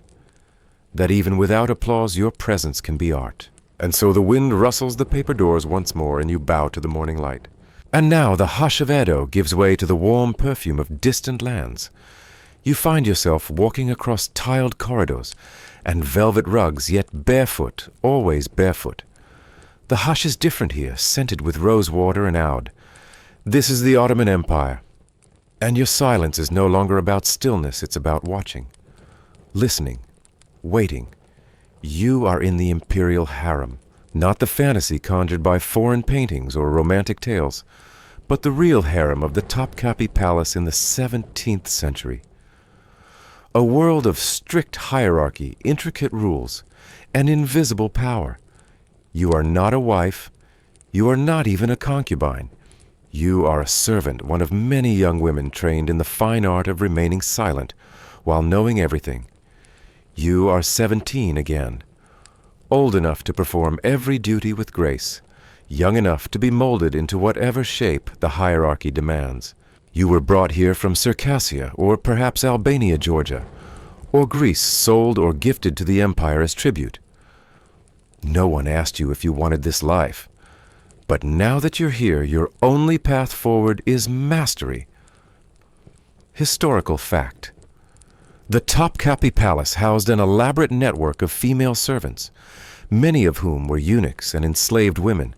Far from idle pleasure, houses the imperial harems functioned as political and educational institutions, where young women, especially those showing promise, were educated in music, etiquette, languages, and Islamic law. Some even rose to extraordinary positions of influence, like the famed Hurrem Sultan, who began as a concubine and ended as the Sultan's wife and advisor. Your training is intense. You rise at dawn to recite verses from the Quran, then practice Turkish calligraphy. In the afternoon, you learn to fold garments into perfect thirds, to prepare rose-petal sherbet, without bruising the flowers, to pour tea in a slow, unbroken stream from 3 feet above, without a single splash. Mistakes are rarely punished with words. A sideways glance from an older servant is enough. You learn to read the room as if it were a manuscript, the way a eunuch pauses before delivering news, the flutter of a fan near the Valide Sultan's chambers, the slight delay in a visiting concubine's smile. These are your textbooks now. Tidbit. Some harem servants were taught a special dialect of sign language, unique to the Topkapi Palace, allowing them to communicate discreetly during ceremonies. This silent language, though now lost, was once a crucial part of harem etiquette, ensuring that the presence of dozens of women didn't interrupt the atmosphere of composure. You have not yet seen the Sultan. Most never do. You serve in the outer sections of the harem, far from the private quarters where concubines reside. But you do attend to the Valide Sultan, the Sultan's mother, who oversees the harem with precision and authority. You remember the first time she gestured to you, just a nod, but your heart thundered as you stepped forward with the silver tray. You bowed low, presented the sweet, without looking directly at her, and stepped back with the grace of a reed swaying in the Bosphorus wind. She said nothing. That was how you knew you had succeeded. There are no mirrors in your sleeping chamber. Your appearance isn't for you. Your body is not your own, at least not yet. But your mind is beginning to stretch in ways you never imagined. You've learned enough Arabic to read short poems. You hum Ottoman love songs under your breath when you sweep. You've memorized the names of every consort, and which fruit they prefer on their breakfast tray. Historians still argue whether the women of the harem were empowered by their access to education and proximity to power, or imprisoned by the gilded confines of court life. Some point to the rise of women like Qasem Sultan, who governed as regent and wielded enormous influence. Others note the psychological toll of competing for favor in an atmosphere of constant surveillance. But you are not here to debate. You are here to watch, to serve, to learn, and learn you do. You learn how to carry yourself like silk, rippling in water, how to hold secrets in your chest like coals that warm but never burn.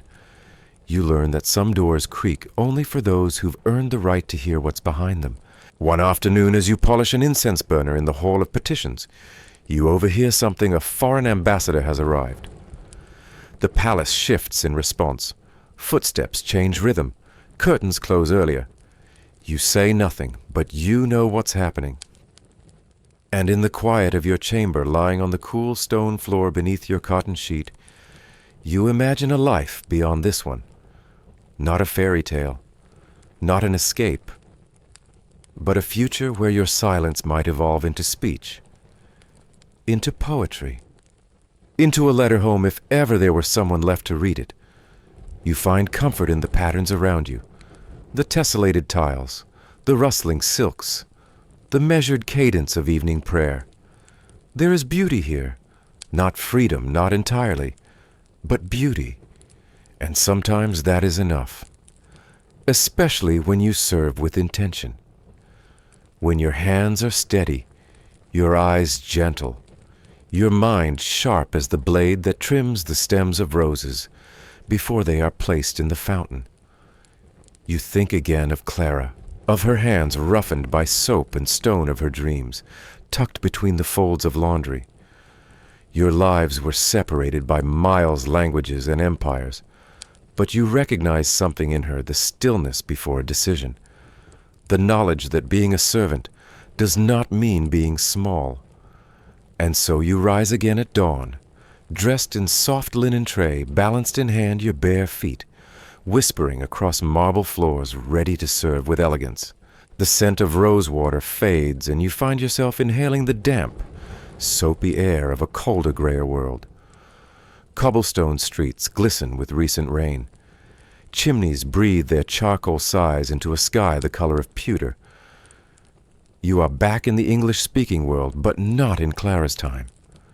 No, this is a few decades earlier. This is the Victorian age, and you are now a maid-of-all-work in a middle-class household where names are luxuries, and yours has quietly vanished. You are 17, or perhaps 27. It doesn't matter. In this house, you're simply the girl, or worse, the help.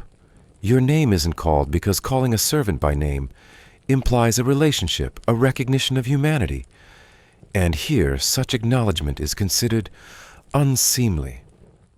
Historical fact.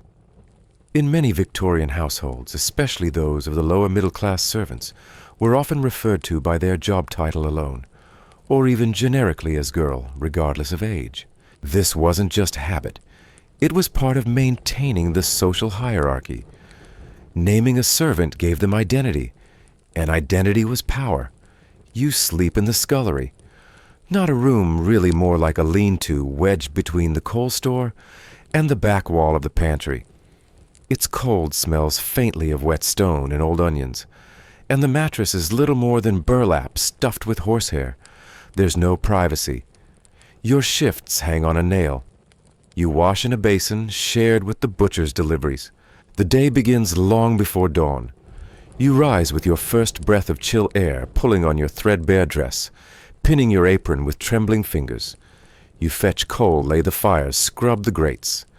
Then it's on to peeling vegetables, blacking the stove, hauling water, dusting ledges no one will ever notice, but everyone will scold if they're dirty. Tidbit blacking. A stove, a task done daily, was a miserable ritual involving a messy paste of soot and animal fat. It left hands chapped and permanently stained. But a poorly blacked stove was considered a personal failure of the maid, even if guests never saw it. You eat standing up, usually a crust of bread, taken in the shadow of the kitchen doorway. There's no time to sit. Sitting suggests rest. And in this house, there's always something else to be done. Always. No one talks to you unless you've done something wrong. And even then, you're spoken to as if you're deaf or deliberately wicked. I told you the brass must gleam, not merely shine. and you nod and curtsy and retreat to polish it again, until you see not just your reflection, but your fatigue, your surrender glaring back. You had a name once, a mother who called it kindly, a friend who wrote it in a folded note. But here that name lives only in your memory. You answer to girl now, and you try not to flinch when it's said sharply like a slap. Historians still argue whether the Victorian servant class had more mobility than their predecessors or less. On one hand, industrialization created a growing demand for urban domestic workers, offering rural girls a path to wages and eventually independence. On the other, the scale of their workload and the lack of worker protections often reduced them to little more than invisible laborers, trapped in harsh, isolating environments. Still, some found ways to rise. You cling to those stories: the scullery maid who married the footman and opened a bakery, the lady's maid who taught herself to read and escaped into governess work, the kitchen maid who stitched lace by candlelight and later sold her work to Bond Street shops. But for now, your days blur into soot and silence. You develop tricks to survive, humming softly while scrubbing to mark time, wrapping your hands in rags before polishing silver, keeping scraps of letters in your pocket like talismans. One day, a boy delivers a parcel. He nods to you quickly, secretly, as if to say, "I see you." It's the first real acknowledgement you've received in weeks. You don't dare respond aloud, but your fingers tap the windowsill twice after he leaves. A tiny Morse code of hope. Sometimes you wonder if you exist at all. You've gone a full day without anyone looking you in the eye. And when you see yourself in the tarnished edge of the kettle, you hardly recognize the girl in the reflection. And yet you endure. You begin to measure time, not by hours, but by sounds: the scrape of boots on the front step at 6:30 p.m., the clatter of the teacup against its saucer at 7:05, the grandfather clock's wheeze at midnight. These are your companions now. Your body changes too. Your back hunches slightly from lifting coal scuttles. Your hands crack in winter, but your arms grow stronger. Your steps become silent. You move with the efficiency of someone who's memorized every creaky floorboard and every angle of sunlight that shows dust. And then one day, something unexpected happens. The mistress asks your name, not out of warmth, just logistics. A visiting cousin is ill, and someone must help with linens. But in that moment, when her eyes flicker toward yours, and her mouth forms the question, something opens inside you. You tell her, quietly. She nods, says nothing more. But for the first time, you hear your name aloud in this house. Later that evening, as you pour water into the cousin's basin, the cousin thanks you by name. Not girl, not maid, but the name you almost forgot you still carried. You do not cry, but the water in the basin ripples ever so slightly. That night in your corner behind the pantry, you write your name on the underside of a cupboard shelf. Just a pencil scratch, nothing grand, but it's there now. A record, proof that you lived here, that you served, that you were not entirely invisible. And perhaps one day someone else will find it. Another girl, also 17, also wondering if she's real. And she'll trace your name with her finger and whisper it like a spell and feel for just a moment less alone. And in that quiet, you and Clara exist together, not in the same house or century, but in a long, invisible line of women who worked while the world upstairs sipped tea. You step forward again this time, not as a maid, nor a servant in silk slippers or soot-streaked aprons, but as someone barely noticed among greatness. It's the early 20th century now. The floor is polished tile. The walls are lined with rows of books flasks and blackboards scribbled with formulas you can't decipher. Welcome to a laboratory in Stockholm, Sweden, or perhaps Paris, or Berlin. The place matters less than the pattern brilliant minds crafting theories for a world you barely understand.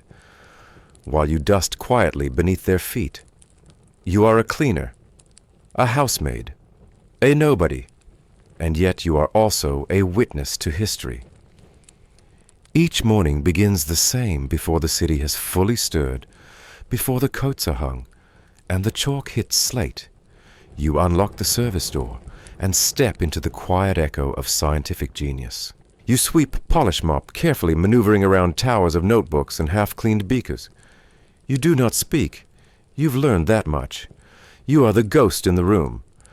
They work better that way. Historical fact. Many Nobel Prize-winning scientists and inventors, especially in the early 20th century, relied on cleaning women, often uneducated, often unnamed, who maintained their laboratories. While their contributions were not intellectual, their consistent presence enabled uninterrupted research. Women like these rarely made it into memoirs or archives, yet they preserved the spaces where breakthroughs were born. You don't know what the diagrams mean. You aren't sure why some of the vials glow. But you know when the young man with wild hair, yes, that one has made progress, because he hums under his breath. And you know when he's stuck because he scratches behind his ear, then leaves his mug exactly 2 inches from the corner of the desk. You learn rhythms like this. Learn them by heart. Tidbit. One laboratory assistant in 1900s Paris recalled that Marie Curie used to leave her tea unfinished during intense work sessions. A maid at the time took note, and years later it was discovered that the teacup was radioactive. The maid was unharmed, but the cup glowed faintly for years. You polish quietly beside tables that later make history. You dust awards before they're even earned. Once you notice a piece of paper on the floor, just a sketch, discarded and half crumpled. Something makes you pause before tossing it into the bin. You smooth it out. A swirling diagram. You don't understand the math, but the lines remind you of waves, of wind patterns across rivers back home. You leave it on the desk. Later you hear excited voices. Someone has found it. Whatever it is, you don't ask. You just tuck that moment in your memory, a souvenir of silent impact. Historians still argue whether the contributions of domestic workers in intellectual spaces count as part of the narrative of progress. Some say no, that their hands cleaned but did not create. Others insist yes, without their constancy, their care, and their unseen labor. The brilliant could not have worked so freely. The truth may lie somewhere in between. But you know how many lab coats you ironed, how many nights you stayed late so that someone else's morning would be clean, clear, prepared.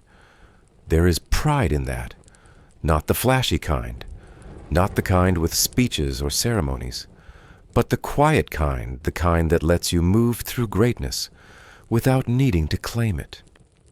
You don't stay in the lab forever. One day your back aches more than usual. The cleaning agency sends someone new, younger, swifter. You nod politely.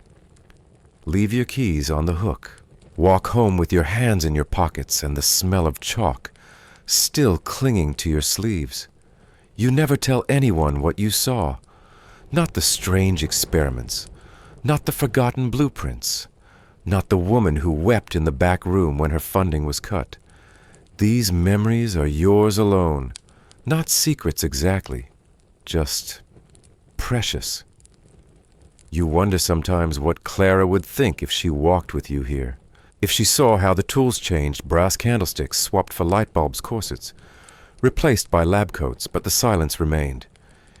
You think she would understand. You both came from corners of houses too often overlooked. You both knew how to fade in and out of rooms like shadows. You both learned to survive without names being spoken aloud.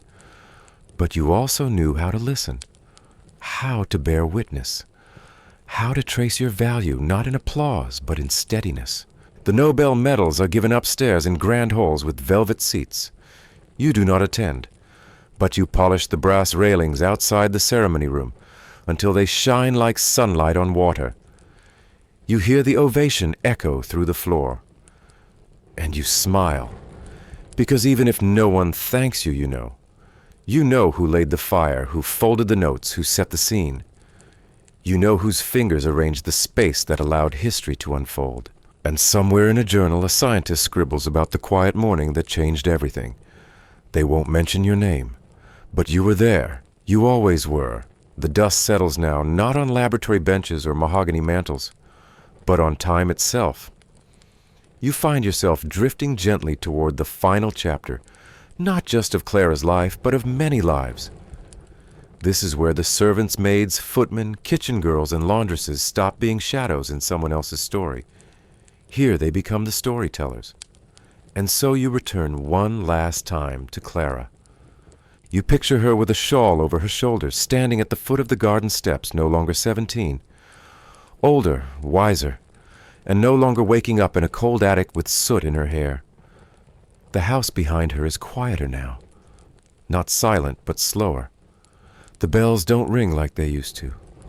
The children she once helped raise have long since grown. Some forgot her name, some didn't. But that's not the measure she carries anymore. Instead, she carries something else, choice. After leaving service, Clara didn't vanish into poverty as so many feared. No, her years of waking early, listening closely, working precisely, they translated into something more. At 24, she found herself employed in a small shop, managing ledgers with meticulous hands. At 28, she married a baker, whose laugh filled every corner of their modest flat.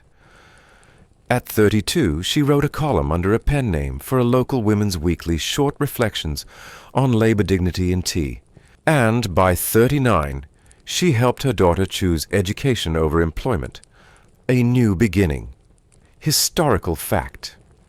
By the early 20th century, many former domestic servants in Britain were transitioning into other fields such as clerical work. Nursing or shopkeeping, especially after World War I, opened new roles for women in the workforce. Organizations like the Women's Industrial Council documented hundreds of these trajectories, showing how service life taught skills like organization precision and discretion. You wouldn't recognize Clara now if you passed her on the street. No uniform, no lowered gaze. Just a woman in her 40s holding a shopping basket, pausing at the bakery window to laugh with her child. But you'd recognize the stillness, the quiet strength, the kind that once scrubbed brass in silence, now pouring calmly into every word she speaks. She still wakes early sometimes out of habit. She still folds linens with the corners lined just so. And every now and then when she touches the brass teapot she brought with her when she left, she remembers. She remembers the lavender perfume in the hallway, the cold stew in the scullery, the moment the lady of the house looked into her eyes and truly saw her. She remembers writing her name under the shelf in the pantry. She wonders if it's still there or if time and whitewash buried it. But more than that, Clara remembers the others, the kitchen girl who dreamed of becoming a teacher, the footman who practiced penmanship in candlelight, the nursemaid who sang lullabies to children she would never raise. All of them servants, but more than that. Tidbit. There are recorded cases of servants becoming published writers in the Edwardian and Victorian eras. Hannah Colwick, a Victorian maidservant, kept diaries now studied by historians. Even Clara's fictional writing echoes the real-life paths of these women who documented their lives quietly, honestly, and without bitterness. And now you step back further, far beyond Clara, across continents, across centuries, from the shadows of Versailles to the latticework halls of Edo Japan, from the imperial quietude of the Ottoman harem to the stone kitchens of Qing palaces. In every era, in every empire, someone like you was there. Someone who folded linens, dusted stair rails, trimmed lamp wicks. Someone who knew exactly how many seconds it took for hot water to cool before a noble's bath. Someone who never dropped a teacup. Someone who learned how to slip past the noise of history and leave instead. Small marks notes tucked under floorboards. Initials carved behind bedposts. Stories passed in whispers from one generation to the next. Historians still debate how much of history belongs to these people, whether they shaped it or were simply swept along by it. But you know better, because you've lived it. You felt the ache of cold floors, the joy of a full letter, the rush of a kind word said in passing. You witnessed empires shift, not from palace balconies, but from behind kitchen curtains. And now, as we draw the covers higher, as the candle of this story begins to flicker low, let's leave with something lighter, something soft. Let's remember that not all legacies are grand. Some are measured in small acts repeated daily done well. Some are written in pencil hidden on the underside of a shelf. Some are remembered not because they were loud, but because they lasted. And maybe, just maybe, someone will speak your name again years from now in a room you once cleaned, or a home where your quiet care made someone feel safe. Because service, real service, isn't just about labor. It's about presence, memory, endurance, just like Clara's, just like yours. So now gently we set it all down. The silverware, the tray, the worn cloth still warm from your hands. Let the teapot cool and the fire die to embers. Let your breath slow your shoulders soften. The house above you, once bustling with bells and bustle, settles too. Somewhere a cat pads softly along the hallway. Somewhere else a child turns over in bed, dreaming of scones. You've walked through a dozen lifetimes tonight, Clara's and others. You've scrubbed and dusted, carried and folded. You've seen rooms no one else remembers and felt things no one else wrote down. But we've remembered them here together. The weight of history is heavy, but you've carried it well. Tonight there are no chores left, no brass to shine, no mistress to please. Only this story quietly folding itself into your memory. So let yourself drift. Let the attic fade. Let the gas lamps dim.